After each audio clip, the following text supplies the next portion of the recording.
great to be back in this beautiful Cook schoolhouse. I'm trying to remember when I was here before. I talked about my book, Detroit in World War II. You know why you don't remember? We were at the War Memorial Day. Okay, yeah. But I've been in this building before.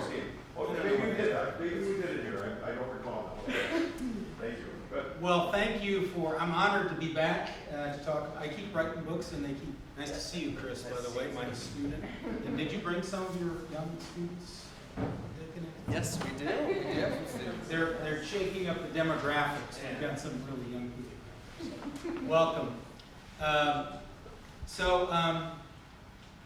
I need to give some thank yous. Paula made the cookies. Is that right? Yes. She told me.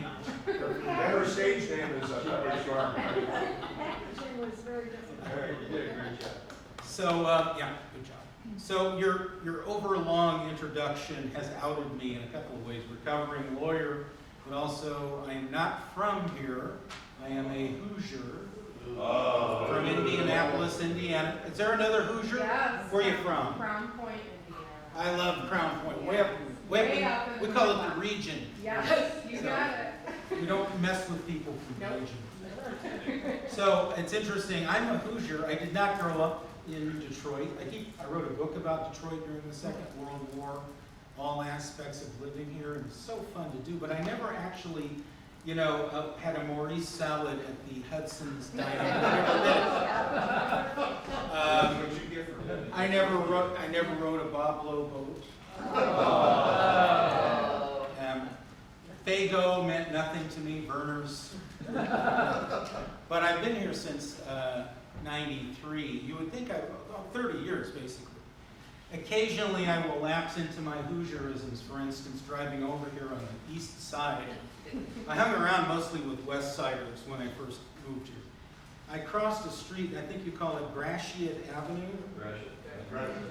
I still don't say that. For instance, my Hoosier brain, you all drive south to Canada?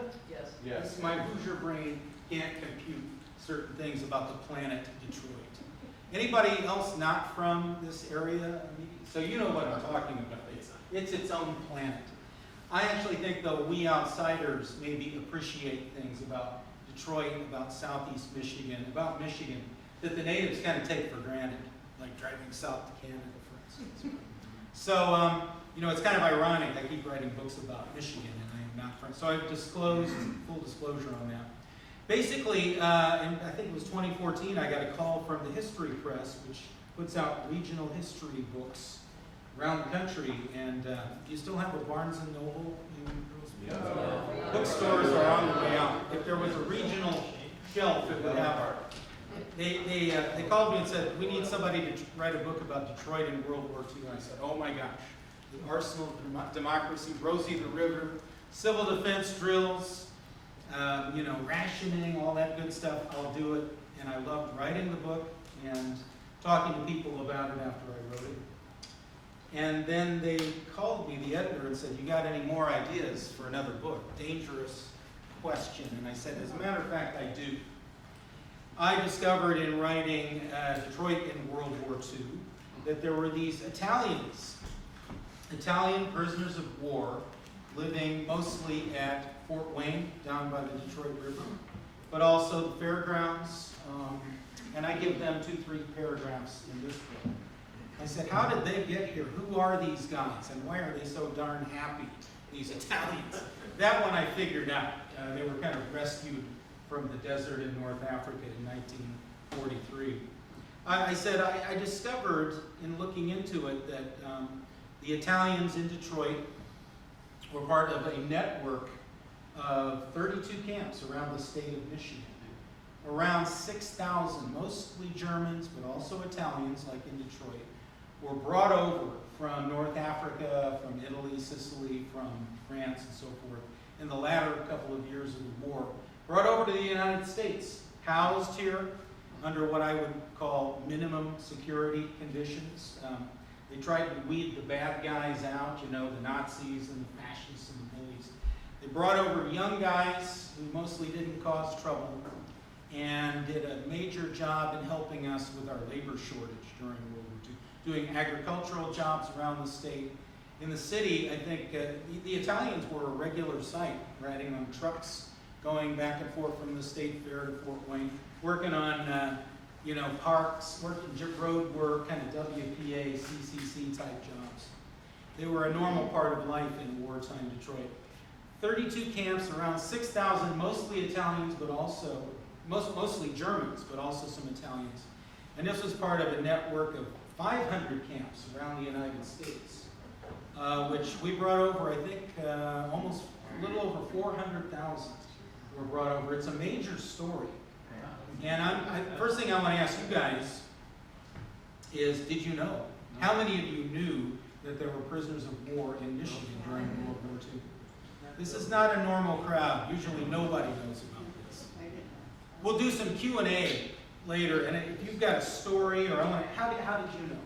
Because my husband was in the National Guard station in Battle Creek. In Battle Creek by Fort Custer. Yeah, where, in 1944 there were 5,000 Germans living at Fort Custer in barracks. How did these guys get here? And so I wanted to ask that question. So I thought I'd walk you through some slides and kind of tell a little bit about the story, and then at the end I want to hear if you want to elaborate on some stories. First of all, I got to tell you, you're just such a beautiful crowd. You're different than my day job. With all due respect to the youth here, you guys, most of my students, frankly, 18-year-old, 19-year-old college freshmen, they don't know much history. And, we need to get the word out that it's more interesting than fiction, and they should know some history, and it's fascinating stuff. But I don't think anybody, you're a beautiful crowd. Nobody's going to ask me, will there be a quiz on this? I will. You're going to ask that? Okay, I was nervous. I wish I could hear you. I thought Chris was passing out at the end. You saw me passing out sheets and people started to sweat.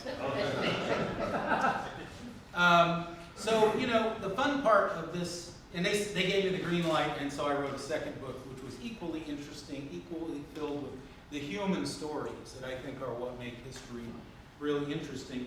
I traveled the state. I probably know more about Michigan geography than a lot of is it Michiganders or Michiganians? I think Michiganders is quite typical here. Did I go to all 32 campsites? There were 5 in the UP. There were a lot of them on the west side of Michigan, as you were mentioning. They worked in the fruit belt of Michigan, rural agricultural jobs, working in the sugar beet fields of central Michigan, lower Michigan, so forth. Did I go to all 32 camps? No. I went to 28 of the sites. First thing I'll tell you is there's not much left. There's not much evidence left in this story, which is from 1943 to 46, prisoners of war in America and in Michigan. For one thing, the Department of Defense burned the records in 1950s to save space. So, there's not much documentary evidence. Most of what we have is from family stories, is from memory. I went around the state and read newspaper accounts. Not everybody, by the way, was delighted in Owasso, Michigan, to suddenly have several hundred Germans living close to them in the middle of World War II. They had to be kind of won over. That was the fun part. I traveled the state of Michigan, and I learned all kinds of things that a lot of Michiganders don't know. For instance, let me just try you, because you're an unusually bright audience. Did you know that Fremont, Michigan, is the baby food capital of the world? How many of you know? You ruined my surprise. There's a German-American company called Gerber based there. And that's why when I drove into town, it still smelled like steamed squash and peas and green beans and all that. And, they had Germans working in the processing plant and also working harvesting the crops. And they put a historical marker up to do that. So I got to speak to them in their library over there. And they were very proud of that. Lots of people are German descent. I think this is something that made it work in Michigan, is that, like the Germans that came, there are a lot of Germans in Michigan, German Americans. Some of them back in the 40s still spoke German. They could talk to these guys as they work for individual farm families and that kind of thing. Let me just ask you, informal poll, how many of you have some German descent? Like everybody? See what I mean? So that made it easier to kind of welcome these guys, to interact with them. Do we have people of Italian descent in the room? My Campesani. Okay. Where from in Italy? From Alfadena, so it's about 40 miles east of Rome. Okay. Oh, yeah. And he's sort of in the mountains almost. Yeah. So, you know, in Metro Detroit, there's a large Italian-American community. For the guys living at Fort Wayne, sometimes churches would open up their doors for them for holiday services. They'd have special banquets for them. That kind of thing. There's a lot of Italians up in the UP, like my favorite coach, Tom Izzo, Steve Mariucci, etc. So I think the fact that there were so many people of German and Italian descent made it an easier fit when these guys arrived. I don't talk about Japanese POW camps because there weren't there. I don't think, maybe there might have been one. Sort of over in Wisconsin. High security, they didn't bring it. First of all, most of the Japanese didn't surrender. We didn't have that many prisoners, but they didn't bring them to the mainland of the United States. That war in the Pacific was a whole different ball game, and they, you know, there weren't people to welcome them here. So the Germans and the Italians, basically, it's such a good story. I wanted to tell a story because, first of all, we did the right thing. We followed the Geneva Convention, which we were supposed to be the good guys in World War II, I think. We might have been the only country that really followed the Geneva Convention with regard to prisoners of war. Maybe Britain did a bit. I don't think our ally, did you know Uncle Joe Stalin was our friend for 3.5 years?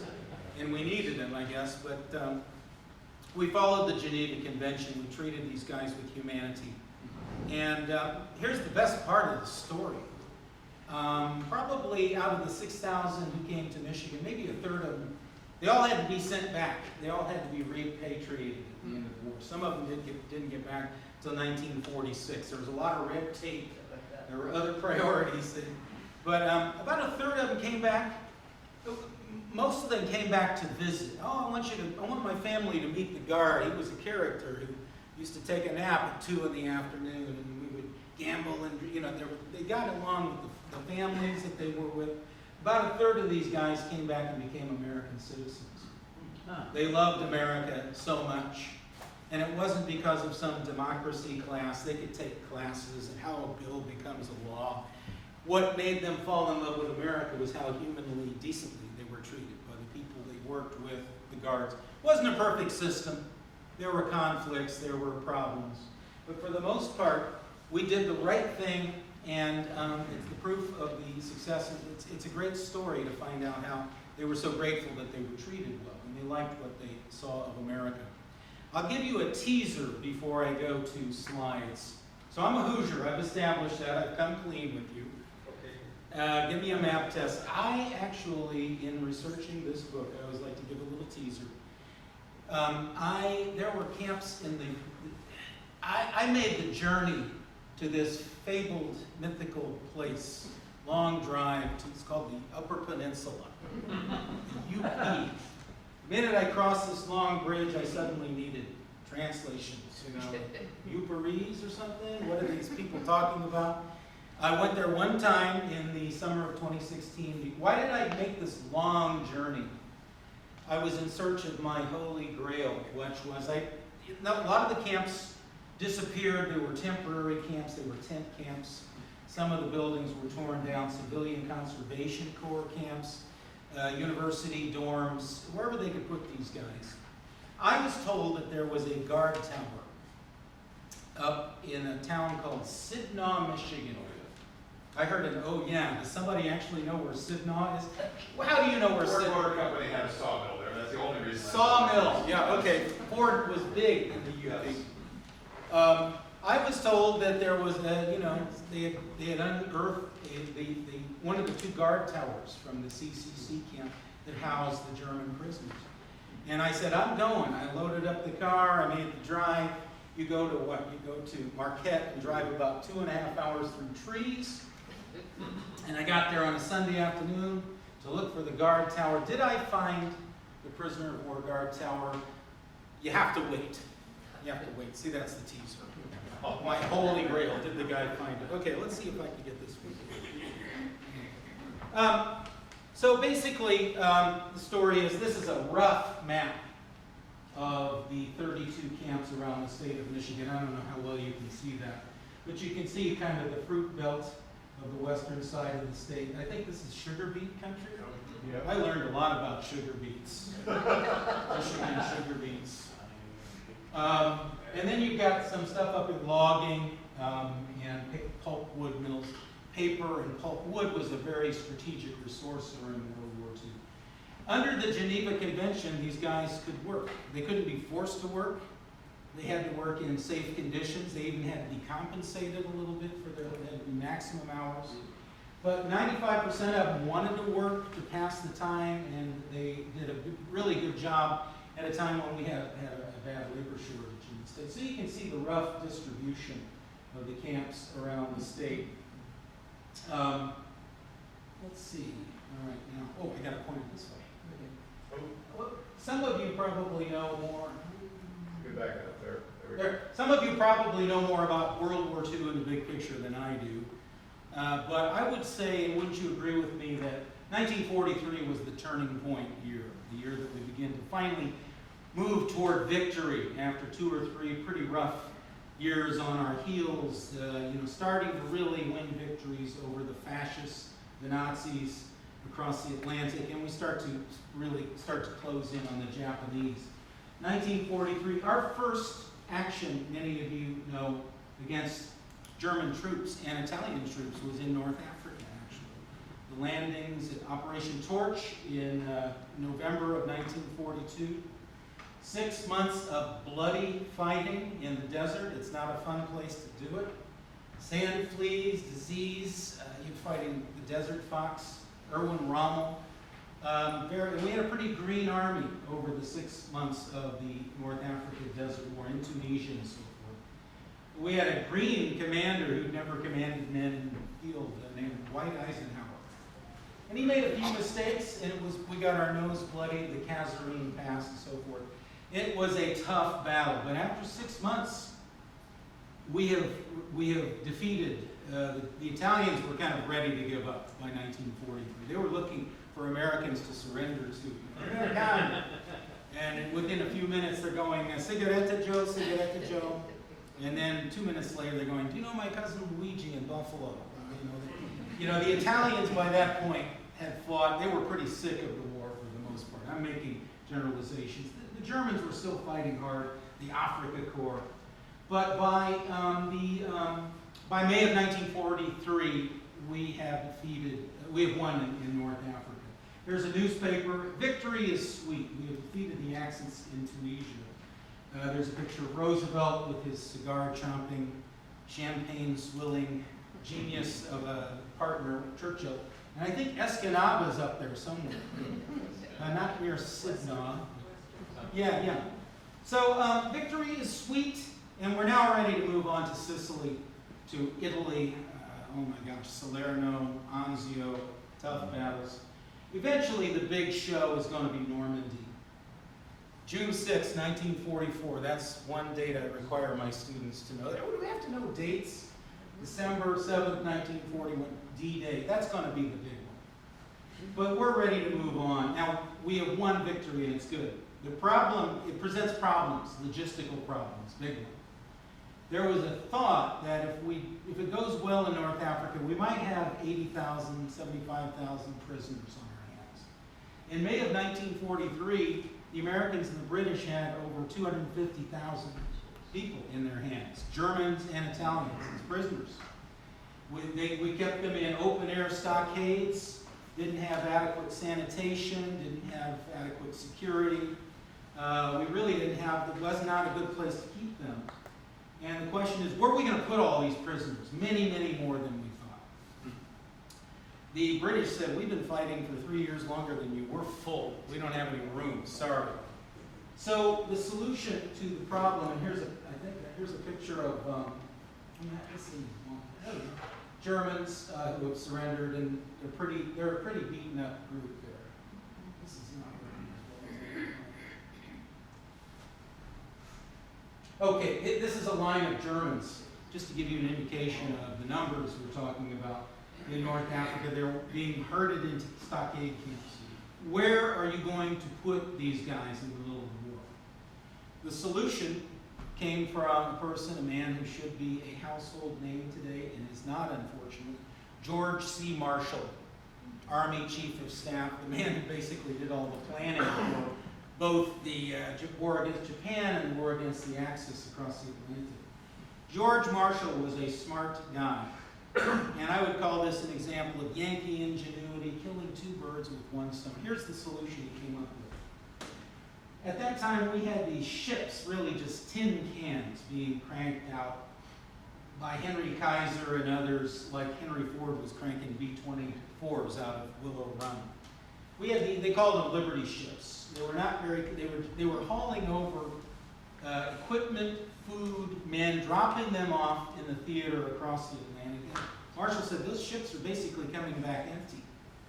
How about we load the Germans and the Italians onto these ships, take them back to the United States, where we'll have resources to take care of them, where there probably won't be a security risk. And this brings me to, you all know about escapes and all.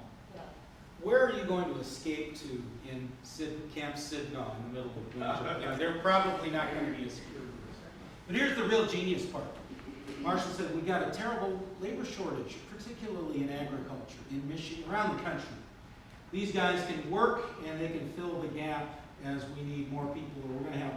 What I say is, had the Germans not arrived in West Michigan, a lot of apricots, peaches, cherries would have just rotted. They came in at a very crucial time. So kudos to George Marshall for coming up with a very ingenious solution to what are we going to do with these guys. Here they are, they're in the desert, waiting they're not sure, these are Germans, what's going to happen to us? They had been told by their superiors, first of all, well, Germany is winning the war, don't worry about it. And secondly, do not surrender to the Americans because you will be tortured and killed and will be mistreated. And they're not quite sure what's going to happen to them. They're a little bit wondering where they're going to go. Here they are being loaded on not only Liberty ships, this is like the Queen Mary, which has been stripped of its luxuries. And they're crammed in under the deck. And these are Germans getting ready to be loaded on. And it's quite a production. And they make that trip across the Atlantic to the eastern seaboard of the United States. Keep in mind, a lot of these guys are tankers, they're pilots, they're infantry guys. They're not used to the North Atlantic being under deck. This is, I think I have a picture there, 1 hour above deck. There we go. Here's our 1 hour above deck on one of the Liberty ships. They're crowded and the food wasn't very good. And it just seemed like this endless, and it's a stomach-churning thought to think about these guys transported from the desert, now they're going across the Atlantic. And by the way, in 1943, they started doing this in the summer of 43. There were still German U-boats out there. There were German subs. I don't think a U-boat commander was going to say, well, let's not shoot at that American ship. Might have some German. They were shooting at everything.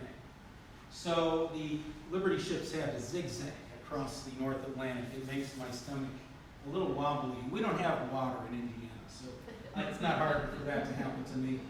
They arrive in New York, in Boston, Newport News, Baltimore, the big eastern seaboard places. These are Germans descending from the gangplank from their arduous journey. They look a little beat up, don't they? And disoriented, and like, now what happens to us? They were, as they got off the ships, first of all, I think this is the one, think about New York, think about the New York skyline. When particularly some of the German soldiers saw New York, saw the skyline, saw it pretty well lit up, actually, compared to Europe.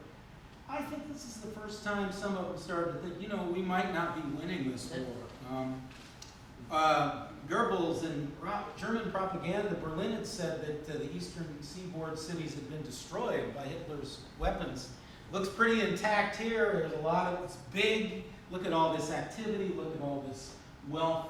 I think they were awed by this absolute scale of the place. They get off. And there's something rather amusing. A couple of things. One is They tried to keep the program secret from the American people. Complete failure. You can't keep a secret like this. People turned out to watch them, to gawk at them, to throw candy bars at them. Some of them didn't. They said, "Hey, Fritz, you Nazi. You know, my brother's over in the ditch in San Lo," or something like that. Mostly it was sort of welcoming or sort of curious people looking. And these guys are get off the ship. The other rule, and I don't know if I have my sign for that or not. I didn't see my note. There's supposedly no fraternization with these guys. Another failure. Because good luck enforcing that. When people get to know each other, as these guys begin to get, first arrive, people are curious about them, they talk to them, there is a lot of fraternization that happens. These guys are deloused, tagged, inoculated, interviewed, they're issued fatigues in blue or green that say PW stenciled all over them. Again, where are you going to escape if you're in the middle of Michigan, you walk off a job site while your guard is sleeping? There's no place to go. They're pretty obvious, especially, and then you don't speak the language properly. They were then loaded onto whoops. Oh, here's the sign I love. No fraternization, prisoners. Absolutely unenforceable. And in fact, that's really what my book is about. As Americans and Germans and Italians sort of interacted with each other, they found that they liked each other. And even in the middle of a terrible war, my theory is when you get to know people like human beings, you start to treat them like human beings. So that's in fact what happened in many cases. But they tried to keep it secret. They tried to prevent fraternization. No, I'm sorry that happened. These guys were loaded. This is a picture from Boston from the National Archives. See, these are Africa Corps guys with their peaked caps. They're being loaded onto Pullman cars for a journey westward. Notice the high security at this time. They're still kind of looking around like, what's going to happen to us? Conrad Crichton, who was at Camp Blissfield, the German, you know where Blissfield, Michigan is? Down by Toledo and Adrian. Shall I show you? Yes. Conrad Crichton, remember, we were very disoriented. We didn't know really, all we knew about America came from movies, basically, and what Hitler was telling us. He remembered his group got onto one of these Pullman cars, which had been stripped of all their luxury, and there are bars on the windows and so forth. And he said, I remember we're a little bit nervous, and the first thing that happened, these black guys in porters' uniforms got on board the train and started handing out coffee and donuts. We're like, what a great country. Maybe we won't be killed or tortured. It's not so bad, maybe. They pull out to go west. Destination is west. And I have a map. There is a rough map of the distribution around the country. The destination is where they ended up. Over 500 camps have been identified, over 400,000 prisoners overall. And actually the War Department initially wanted the camps to be concentrated in the south, to pick cotton and to do crops in the south, because you don't have to heat buildings in the wintertime. But the Great Lakes states started to scream, and other states did too. I think there was at least one camp in every state except Vermont, ultimately. I don't know what Vermont's problem was. But, Wisconsin, Illinois, Indiana, Ohio, Michigan, these were a precious resource, these cheap labor, this labor. And so we lobbied to get our prisoners to come help with particularly agricultural products, harvesting and so forth. And so they start to arrive in the north as well. It takes a long time to take a train from New York to Arizona during wartime, when you're not priority traffic. I'm sure the Germans had all read these books by Karl May about the Wild West. And I'm sure they're looking out those barred windows in New Jersey and going, where are the cowboys? Where are the Indians? Where are the buffalo? They thought they were in the Wild West. The Germans, Italians could not imagine, they were shocked at how big the country is. One German, I quote, told his friend, this is a Yankee trick, this is Hollywood trick. They're taking us in circles, no country can be this big. But they, in fact, you know, they made the journey, and they were treated, you know, they were fed, they were treated relatively well. I will get a new battery by March, I'm so sorry. Okay, yeah, I blame you for the battery problem. Usually it's my problem. So here you see, the camps would be set up. Every camp had to have a double ring of barbed wire. It had to have two guard towers. Had to have a mess, you know, to eat. Had to have an infirmary. It had to have a little PX, a little store where the guys could spend their little bit of money that they made for working. And also had to have recreational opportunities. You know what the number one recreational thing that these guys did, what they loved more than gambling, more than drinking, more than talking about girls, more than sleeping, anything, they loved soccer. So virtually every camp in Michigan had a soccer field. And what's interesting is, as the communities where the camps were, as people got to know them, people would, on Sundays, camps would play each other, very high level of football, calcio. And towns would come out, people come out, put picnic blankets out, kids would be running around, they'd be rooting for their favorite team. These guys are healthy guys, are working long hours, maximum 10-hour day, but they had a lot of energy to spend, and they thought a lot about soccer. And that was a big thing. But you can see, they would have prisoners, advanced teams, either build the camp out of scratch, or maybe set up a tent camp, or to rework barracks, like in Civilian Conservation Corps barracks and places like that. Outside of Owasso, Michigan, you know where Owasso is? Yeah, it's in the sugar beet country. They kept the Germans at a racetrack that's still there, 5 miles west of town, an open-air racetrack, and it had tents and so forth. So they had the prisoners do the labor of getting, they're being bussed around. The first Germans arrived in Michigan. My students hate that I just have this mind for dates, I'm sorry. September 27th, 1943, the first 250 Germans arrived in Michigan after some lobbying. And they arrived at about midnight in a town. They were coming from Camp Sheridan near Chicago. They arrived in a town called Benton Harbor, Michigan. Have you heard? No, probably not. The whole town came out to look at them as they got off with their guards. It was the biggest thing that ever hit Benton Harbor. The reason they were brought there was to work the fruit harvest for the early fall of 1943. They were there for about 3 weeks. They stayed in a naval armory building. They brought in the crop. They didn't cause trouble. You know, they were good guys mostly. Most of these guys are 19, 20, 18, 21, homesick guys who are not that political. And their basic thing is they're kind of home. You know, they wonder how their families are doing back home. For 3 weeks, as a sort of experiment, they did the fruit crop, and then they said, let's take the guys over to where's the thumb? Thumb is up here somewhere. A place called Cairo, Michigan. Yeah. And they worked the sugar beet harvest for 3 weeks. They did a good job. They didn't cause trouble. The War Department then said by 1944, okay, bring them on in. So we had an inflow in 1944 up to 6,000 throughout the year, 44 and 45.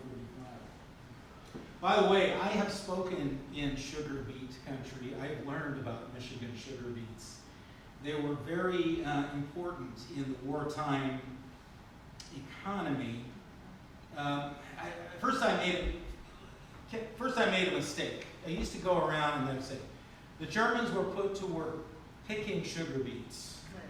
And somebody in Owasso raised their hand, young man, you don't pick them, you dig them, and it's backbreaking work. So I was clarified on that. But why were Michigan sugar beets so strategically important, and why were the Germans who harvest them so important?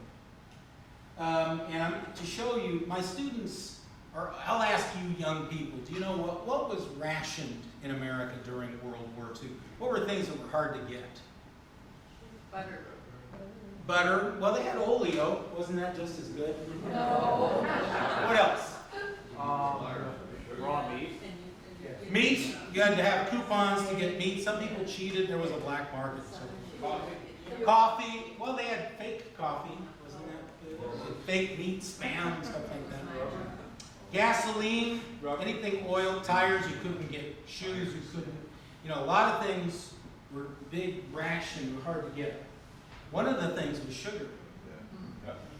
And my students are always interested in what was ration. They sometimes will bring me, here's my great-grandmother's ration book, and I take a look.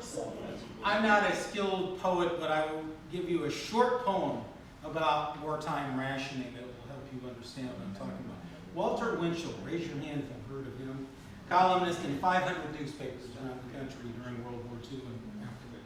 He had a poem about wartime rationing, and here's how it goes. Roses are red, violets are blue, sugar is sweet. Remember? So Michigan, sugar, beets, very, very important, and we needed help bringing in harvest. Not only did the people, the men brought in, work for big companies in West Michigan, Heinz, Welch's, the big pulpwood mills in the UP, some of the big Pioneer Sugar, they work for big companies. But here's what I really love about this story. Ordinary farm families who needed help could ask the War Department through Michigan State and the County Extension Agency, we need some help bringing in the crop. You had to take 10 prisoners minimum. You had to pick them up on your flatbed truck at the local camp. You had to take them to work, let them have lunch, make sure it's safe. You have to bring them back at night, and you have to pay. They had to pay. Farmers had to pay the Department of Treasury. This program actually made money in the end. How about that for a win-win-win? You know, it's hard to believe. I love the stories that I had picked up, and I continue to tell stories. I remember the 10 Germans who came to our farm, and I was 12 years old, and one of them was an equestrian, and he helped me with my riding technique. And they were funny, and this one guy, they loved little kids, and they pets. You know, they were almost treated like family in many cases as they got to know people, these individual farm families. They did all kinds of jobs. You can see the POWs stitching here.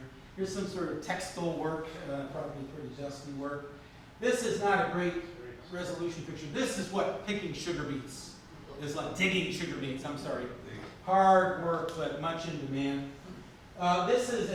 These are fruit trees, but you can see this is actually not Michigan. I couldn't find it. That's out in Washington State, I believe. By the way, it's a little bit dangerous climbing up on those ladders, working in pulp mills, saws, and you know. In the UP, the guys were told, be careful, there's like wolves and bears out there. So what you ought to do is, you ought to sing real loud when you're working out there and cutting down trees. And the Germans didn't need any encouragement. They sang anyway all the time. This is a memory people have. They did all kinds of work, and they did it well. Here's this is, you know where Sparta, Michigan is, northern Kent County, fruit country. I always tell the story, this is, now, Roland Detchel was the leader of a group of Germans at Camp Sparta, really a tent camp north of Grand Rapids. Here's a picture of him with fruit. They all worked hard, and it helped them to pass the time. These guys worked, he and his group worked for a big orchard family called the Kraft Orchards, the Kraft family. And I have a quote in the book from Merlin Kraft, who was the grandson of the founder. He was in his 20s. He worked side by side with the Germans in the fruit trees. And Merlin Kraft said, yeah, I used to talk to Roland Detchel. He spoke very good English. He was a pretty nice guy. We shared pictures of our families. We debated politics. He thought Germany was still going to win the war. But he was a nice guy, and they all worked hard, and we kind of liked them. I worked among them. Merlin Kraft said one day Roland Detchel said to him, now, when Germany wins the war, I will come back to Michigan, and I will get your farm, and you can work for me. And Merlin said, I didn't know if he was kidding or not. With Germans, it's sometimes hard to tell. They were paid. Here's the racetrack here. This is a photograph from the Ruther archives. These are Germans at the end of a work week coming up to get their pay coupons. I think they could make 80 cents a day. I think somehow 5.5 days a week. I think you could make $3 a week, which is a chunk of change in a POW camp. And they're lined up to get their checks. Now, I think I have a copy of the check. This is from Fort Custer. They didn't just hand Fritz, here's $3 cash for your labors this week, because he might go into town. He might get an idea, I'm going to go get drunk, I'm going to go find a girl and take her to the movie or something. They paid them in script or in coupons. This is from Fort Custer. And they could spend this money, and they usually spend it as quickly as they got it, at the little PX or the little store at each camp. They could buy writing paper, they could buy Hershey bars, they could buy Chesterfield cigarettes, which they immediately traded with the guards and the camp personnel. They could buy little extras, shaving cream, things like that. But get this, you talk about a great country. The Germans at Fort Custer could even use their money to buy beer at Fort Custer. This is a little makeshift bar that was created, and they posed for this picture of the canteen there. This is 1 beer per customer per night, 10 cents a piece. That was violated all the time. This is 3-2 beer, watered down, rationing time, so it's hard to get drunk on this stuff. But they thought, my God, this is great. One of the things we can do, we can have a beer. Now, I guarantee you at Fort Custer and other places, I'm sure at Fort Wayne. At Fort Wayne, the Italians were making grappa under the barracks floor. I guarantee it, some kind of grappa, using whatever ingredients were available. In the fruit country, the Germans were making schnapps. I guarantee it was going on. Illegal, contraband in alcohol. And the question becomes, and you want to ask me this, why did the guards not crack down on the booze being created? Well, they're getting paid and they're also drinking with them.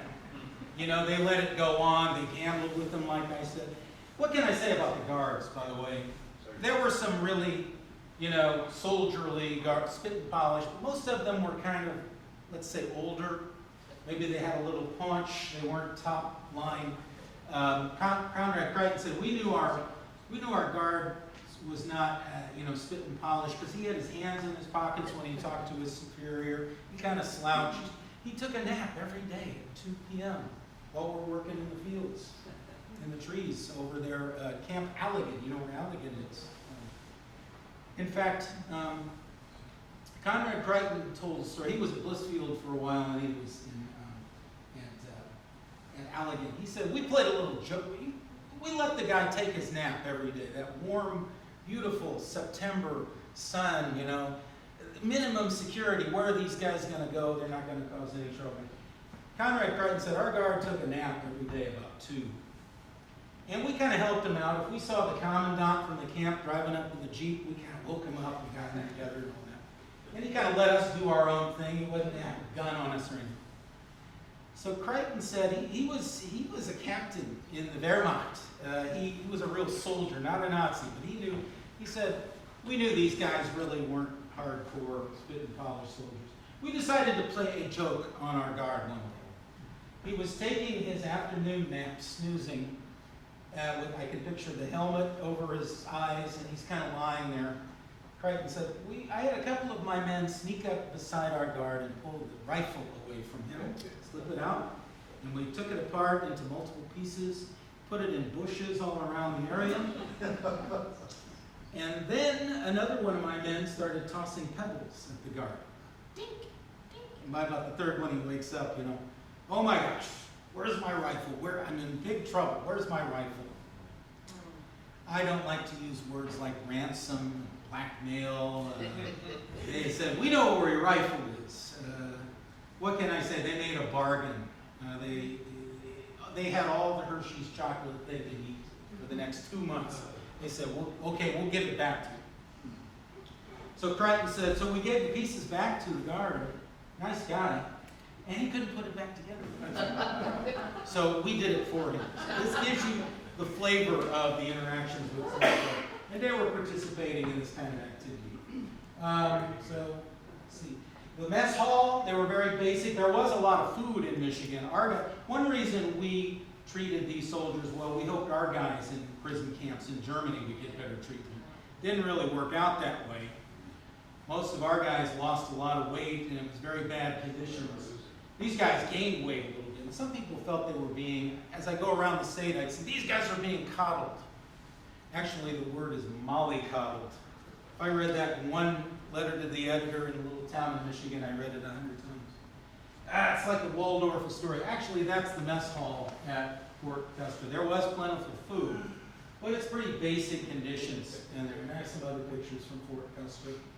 A lot of sitting around, a lot of boredom. They got to pass the time. They could write a couple of postcards about one letter. It was heavily censored, a certain number of words. And they would send these messages to Italy and to Germany and usually not get a response, as you can imagine. Gambling, these are pictures from Fort Custer. Germans playing cards. We can't see. What's that? Oh, sorry. I'm a better wall than a window, aren't I? See that? There we go. Sometimes there were people with all kinds of skills.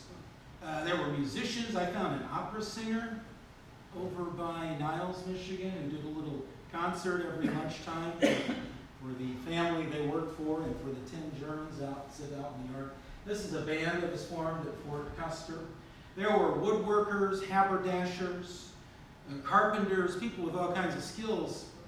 And I know in my state of Indiana, Camp Atterbury, the Italians down there built a little chapel, beautifully built, and it's still there. You can go down and see it. So they had a lot of skills. Here's something, one of my talks, somebody brought an artifact. It looks like a stucca, it was carved by a German and given to the child of the family that he worked for. And there's a little... Yeah, the swastika on it, though. Yeah, right here. Yeah, I'm not sure it's you like... want that for your kids, though. What's that? Would you want your children to have that? Well, I mean, they thought it was cool, and I don't know. And I do have to say it's all faded because 50 years of kids have been playing with this thing. But he said, here's a gift for you, that kind of thing. The kids, they didn't probably know what this was. There were artists. I found this amazing sketch of one of the German had a girlfriend named Raina and another guy who could draw through the picture. And they were really obsessed with women, as you can imagine, and the lack of women is something they talked about a lot. Speaking of artists, this was over this camp by Niles. Some of the camps had little newspapers, and people who could draw and people who could write would contribute to them. Somebody gave me this. I can't believe this survives. It's a little sketch of an incident that happened on the way back to the camp late in the afternoon one day. The farmer was driving the Germans in the back of the truck back to camp, and everybody hears a thump on the front bumper. And they all got out. Here's the farmer, and here's the prisoners, and they're all looking in the middle of the road, and there's a dead chicken. And the Germans thought this was hilarious. I guess they were pretty bored, So they got back to camp, and that night, a guy drew a little incident, drew a picture, and somehow it survived 60, 70 years. Most stuff has not survived. I don't read German, maybe some of you do, but I think it says, another way of hunting. So interesting. You get a little bored. Football, this is Fort Custer, there's Fort Capowasso, that's the racetrack in the background. Pretty rough conditions, but boy, they were just football obsessed. The Italians at Fort Wayne, they wore this patch. And they had it I think they were among the happiest people on earth, I have to tell you, having been really kind of rescued from the war. Here they are at Fort Wayne. They're looking pretty sharp there. They're looking pretty at attention. And they were glad to be out of the war for the most part. The Italian mess kitchen at Fort Wayne, those guys seem to know what they're doing as far as being butchers. I think the Italian mess hall was much more popular with camp personnel than the German. The Germans just ate sausages all the time and stuff like this. Speaking of people, I think Mr. Dioduardo was a prisoner at Fort Wayne. He learned to cook at Fort Wayne, and he got that experience, and it's over on Mac. The haberdasher, these are Italians at Fort Wayne, sewing on the patches, repairing the clothing, and so forth. Sorry, I keep blocking you. Passing the time, there was actually a pool table at Fort Wayne. They built a bocce ball court. The Germans had their little field and so forth. Now, who are my Italians again? I apologize. I apologize, every stereotype about happy-go-lucky Italians is in this next posed picture from Fort Wayne. Barbershop, hey, bring in some guitars, hey, they're happy to pose. The Italians were kind of like, they like to flirt with any female, any young female that came in their area. And they'd wave from the truck up by the state fairgrounds, they'd wave. They were a regular sight. I talked to a lady, I think she was 84 when I talked to her 3 years ago, when I first was talking about this book. She said, yeah, me and my girlfriend, Italian-American, we lived on the east side. We took 2 buses down there a few times without telling our parents to go down to Fort Wayne to stand outside the fence and flirt with the Italian prisoners. Hey, Marco, hey, Gaetano, and so forth, and they throw a candy bar. He's mine, and oh, we're coming back, we will come back and we will marry you, and we're lovers, we're not fighters, all the stereotypes. But I do have to say, I mentioned fraternization. That type of fraternization did happen. There were, love things that developed. Guards looked the other way as guys went out on dates and stuff like that. Some actual relationships were formed, particularly the Italians. After the war, I've got a couple of stories where somebody they had to go to Italy to bring their man back, and he became an American citizen. So there are these love stories. This woman was still embarrassed at 84. Yes, we did this. She married a guy. She married one of these guys. I never understood why Michigan girls in little towns in Detroit, why would they be interested in these enemy combatants, these Germans and Italians? I never quite got it until I was speaking at El Waso Public Library, and I was talking about why would young girls be interested in these guys. We'd been talking about rationing. And again, a woman, she had to be in her 80s, raised her hand and said, young man, I'm glad she called me young. There was a man shortage in World War II. So relationships did develop. This didn't always go over well with our troops. What is my girlfriend doing back home? What are we reading about these Germans being coddled in Michigan and so forth? The capture of prisoners continued into the winter of the Battle of the Bulge and so forth.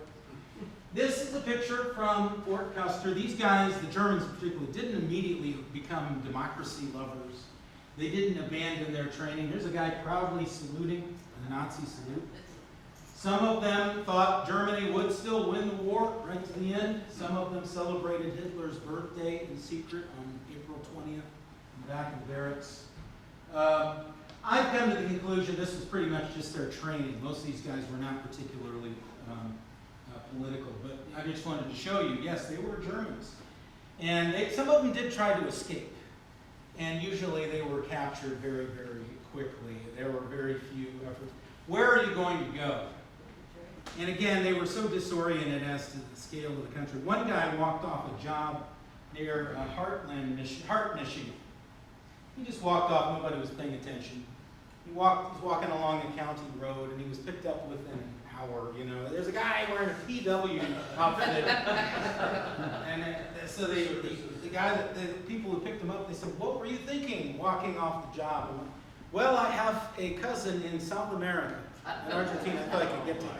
Oh, yeah. They didn't understand that. Another at Camp Allegan, there's a lake called Lake Allegan. It's part of this beautiful area in southwest Michigan. 2 Germans walked off a job on a hot September day. The guard was sleeping or something. They just walked off and disappeared. Jumped in this Lake Allegan and just swam as hard as they could, as long as they could. They finally get to the other end of the lake. They're coming up dripping wet, exhausted, and the state police, Michigan State Police, waiting for them. And they said, what were you thinking? I said, well, we just slammed Lake Michigan. Oh. Trying to get to Chicago. They didn't understand how big this country was. So escape was not something that was really going to happen with any regularity. Sometimes they could take classes. These are pictures. Good, if you behaved well, you could take classes in draftsmanship and carpentry and even democracy classes, history classes, and so forth. There was one escape of note in Michigan. It was brief, but it made international news. I go back to Owasso, and I spoke to library people up there, and they said, oh, we're still talking about those two girls. Kitty Case Shirley Bruce, 19 and 20-year-old girls from rural Shiawassee County, Michigan. Worked for several weeks side by side with some Germans at the cannery in downtown Owasso. And what can I say? Notes began to be passed, looks were exchanged, little relationships developed. Kitty and Shirley thought, hey, why don't we spring our boyfriends and go out for a little picnic or something? So about 5 o'clock on a Thursday in July of 1945, they had borrowed Kitty, well, I say borrowed, the Plymouth of her mother. They drove to the back of the cannery, and two German Afrika Korps guys come out of the bushes, climb in the back of the Plymouth, and the four of them drive off into the Shiawassee County night. How fun! The authorities didn't find this amusing at all. There was an all-points bulletin, there was a manhunt, everybody was looking for them. They found them at dawn the next day, 7 a.m. up by a lake. They were just kind of sitting there and listening to the radio. Oh, that was no big deal. It was a big deal to the authorities. The two Germans had tried this kind of thing before. They were sent to maximum security camp in Colorado. No more minimum security for you. Locked down. Here's my question. What do you do with Shirley and Kitty, these kind of naive girls? They're kind of like, well, that was kind of a lark. Can we go home now? No, you can't. FBI agents were brought in to Owasso from Detroit. They were grilled for a couple of days. Are you part of a spy ring? Are you Nazi sympathizers? What the hell's going on here? What's this conspiracy? They were very frightened, and the authorities actually thought of charging them with treason for aiding enemy combatants. And during wartime, as you know, it carries a death penalty. That got their attention, these girls. Finally, it was decided we'll charge them with a federal crime, a lesser one called conspiracy. And they were both. There was a big trial in Bay City, and it was covered internationally. You know, spy ring in Michigan, the love birds, and all this kind of thing. They're still talking about it in Owasso. These two girls. They were convicted, each of them, and served a year in federal prison. And it's sort of an amusing story in some respects. How silly, you know, how thoughtless they forgot there was a big war going on. But, this thing's technology. There's Kitty and Shirley, the two girls there. Get terms in federal prison for helping these Germans escape for a few hours. Their lives were ruined, to tell you the truth. As soon as they each got out of prison, they left Shiawassee County, never to return, as you can imagine, small town Michigan. Other thing, there were good stories. The Owasso prisoners, there's a story about a fire started in a house, and without asking the guards, the Germans just climbed the fence, ran over, rescued a pregnant woman and her baby, and they were remembered as heroes in that case. So, they got to know these guys individually. There were some deaths in Michigan. Some of these jobs are dangerous. Agriculture jobs, working in pulp mills. One guy was electrocuted accidentally on a job. But the worst, not only did the most notorious escape in the whole POW system happen in Michigan, the worst accident, the most tragic event in the system happened in Michigan. Camp Blissfield, a group of Germans on Halloween 1945, they'd been working in the sugar beet fields. They were being driven, riding in the back of the truck, back to camp to have a little Halloween ceremony. They made special meals, and they had little decorations and costumes, and it was going to be kind of a pleasant evening. As the driver driving these Germans crossed the track, the sign was obscured, there was a curve there, he didn't see it coming. A New York Central passenger train slammed into the truck between the cab and the back end, sending men flying hundreds of feet. Ultimately, 16 Germans were killed by this kind of freak accident. One guard was killed from Cadillac. And what's interesting about this, of course, it was a tragedy for the Germans at Camp Blissfield. It was actually a tragedy for the whole community around there. Because they'd been working with these guys, they knew these guys. People came out to give blood, to transport people to the hospitals in Adrian and Toledo, to give whatever, to recover bodies and so forth. the whole community was a very sad thing, and it made international news, the terrible accident in Camp Blissfield. The War Department decided we're going to let the Germans bury their fallen brothers with full military honors. Now this is Fort Custer. There's a chapel there, a picture. They flew in German flags from the quartermaster in Philadelphia. They had local Lutheran ministers, local Catholic ministers helped participate as they buried their fallen comrades.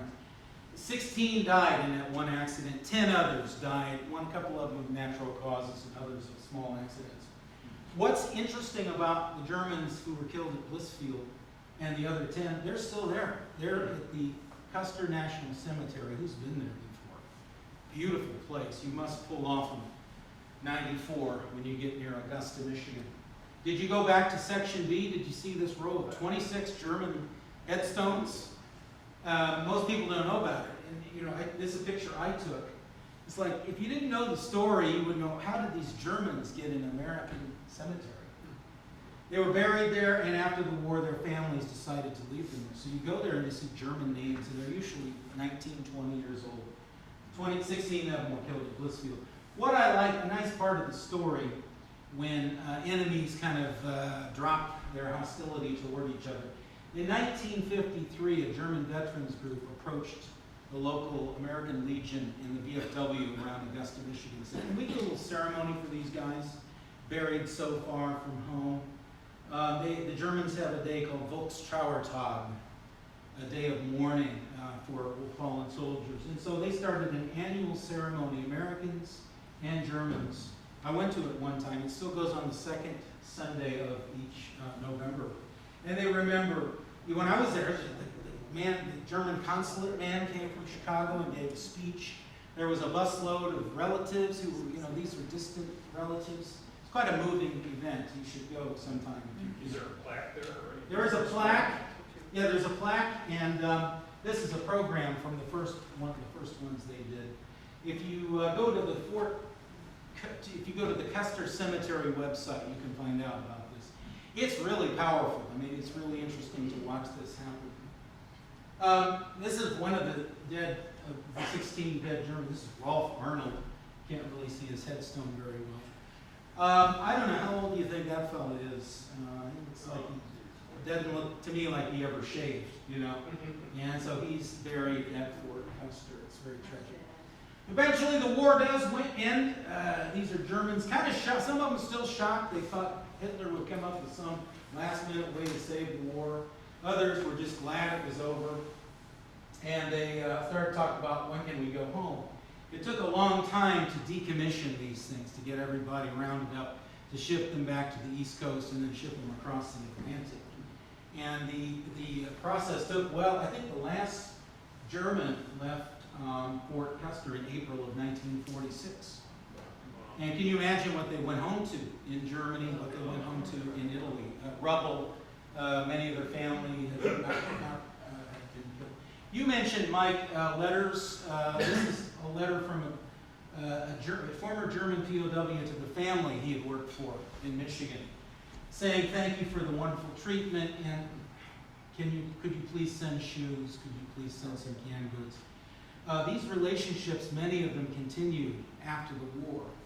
And of course, we were very generous in sending over things. The bonds of friendship, almost family in some cases, continued. You mentioned General Marshall. Yeah. The Marshall Plan. Yeah, the Marshall Plan. Rebuilding Europe. Yeah, I don't know a lot of nations who kind of utterly defeated a country like Germany, Japan, and then paid to rebuild them. Not much is left of the camps. This is Camp Pori. I'm the guy who pulls over the car to look at every, historical marker. There's a little former CCC camp where Germans were in the UP working in the Ottawa National Forest. You want to know, did I find my holy grail? Did I find the guard tower? I drove a long way. And here's a picture of Camp Sidnaw back during the war. You can see the guard tower. I did this drive. I get out, I pull into Sidnaw, which is a little crossing. Have you ever been there? Very small. I went to the store, and I said, does anybody here know about the German POW camp that was was here. This is the summer of 2016. And I said, oh, you need to talk to Thelma, who runs the local historical society of Sidney. We'll call her. She wasn't there, so her cousin Annie came out, unlocked the historical museum for me, took me on a little tour. Such warm hospitality. She was happy somebody was interested. And then after eating cookies and drinking tea, I said, well, do you know about the guard towers? Oh, yeah, it's out there about 5 miles out of town. There aren't any signs on these roads. They're a little logging road. You go about 2 miles till you see the big boulder, and then there's a tree that leans to the left, and I'm a little bit nervous, you know. I went out there, did I find the guard tower? Drum roll, please. The answer is, yes! Well, we're not quite there. I took this picture. This is the train station in downtown Sydney. It's just a little dot on the map. Did I start the drum roll again? The answer is yes. It was in terrible shape. It was in 2 pieces. There you can see. And I took some pictures of it. The good news is, I've been told I think it's Alger County up there, this historical society, has raised the money, and I think this thing has been restored. So I'm all in favor of that kind of thing. This is the final picture I'll show you, family picture. Emily Teichman had Germans come to her farm. This is her little sister. They're taking their lunch break. And she said, I remember these guys, they were like big brothers, you know. It was very fun to have these exotic visitors to our rural area. To me, the POW story in the country and in Michigan in particular is very interesting.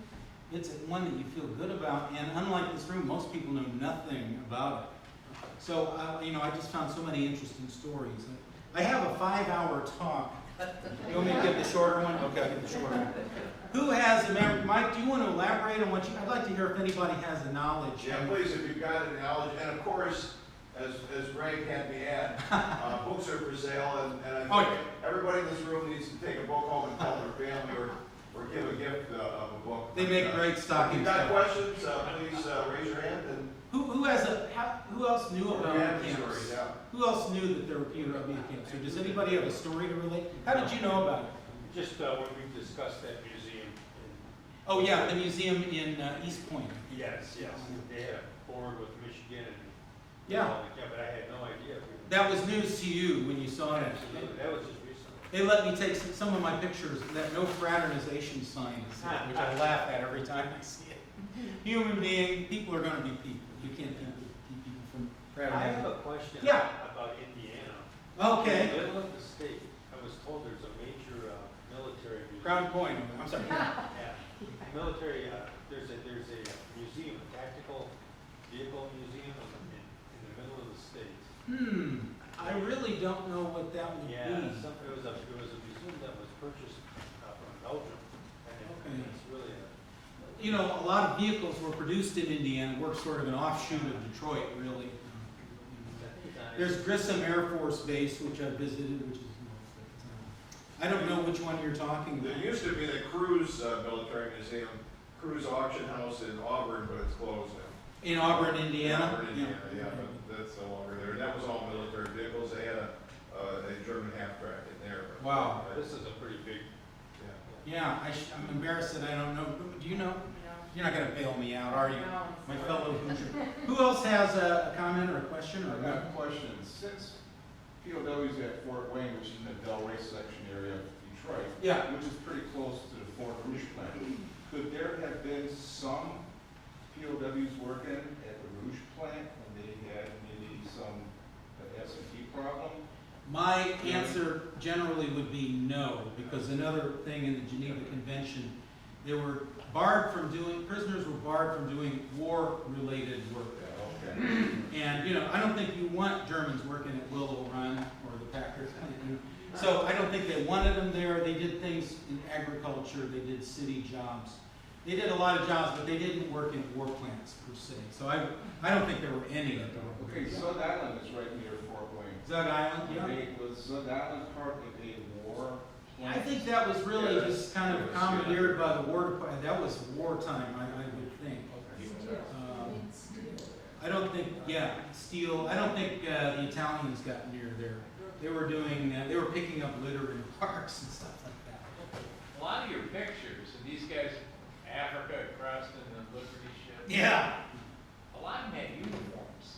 Oh. I mean, not just POW uniforms. Yeah, that's a but- great, But they were in uniforms. you were allowed to keep what was left of your uniform, and these were pretty tattered in the desert or later in Europe. But you could only wear it, you could wear it, once you got to your camp, you could only wear it in the camp. Anytime you were off the premises, if you were on a truck, if you were going into town, you had to wear your fatigue with PW. So they wanted them very visible. Other memories or?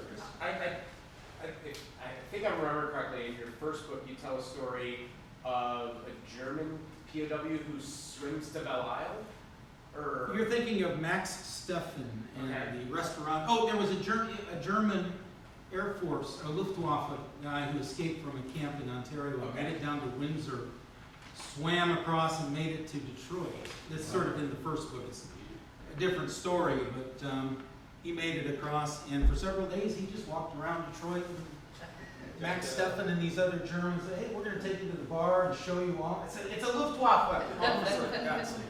Eventually, they tried to send him down across the Mexican border, and everybody was intercepted.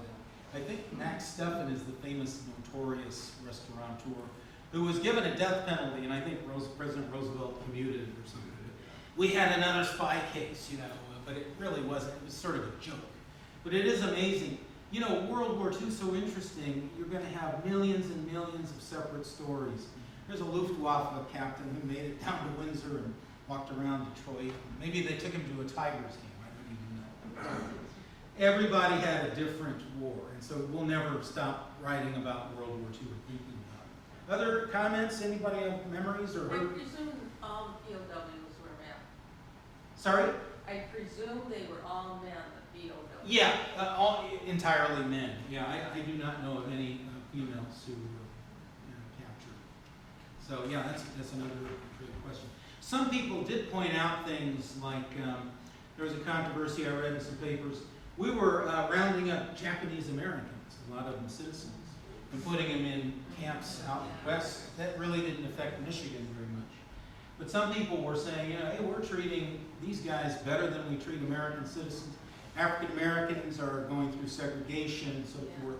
There is a story I read in Kansas. There's an army base out in Kansas where I think 3 black soldiers in uniform tried to go into a diner in rural Kansas. They were turned away. You can come in the back here, and you can't come in. And they looked in the window and they saw some German Africa Corps guys laughing and joking with the waitresses and so on. So, we had our problems in that way. Some people pointed out the hypocrisy of that. But were they mollycoddled? I think, we did it, I think it was to do the right thing, an effort to, if there was a thought that if the other side heard we were giving good treatment, they'd be more willing to surrender. And also we were hoping against hope that maybe our guys would get a little bit better treatment. That didn't work out too well. I forgot to give you the other line from the Conrad Crichton, who remember the guy with the helmet and all that. He was trying to describe the guards, and his final conclusion was, "It was like Hogan's Heroes in reverse." The guards were a bit inept for the most part. They probably never fired again. Some of them. There were others. Any other questions or comments? I need a question from that back row, you young guys. Nothing? Okay, you've had a long day already. We need to get the word out about anything interesting. I'll keep writing books, and you can invite me back, and I'll come again. Please. Very good. But you are a beautiful kid. Will you go with me to my day job tomorrow, all of you, and tell stories? You are exceptional young people. How about a round of applause for our back row? And for our teacher, my former student. And thank you for doing some history on a Wednesday night in this beautiful place. So I'll be back here if you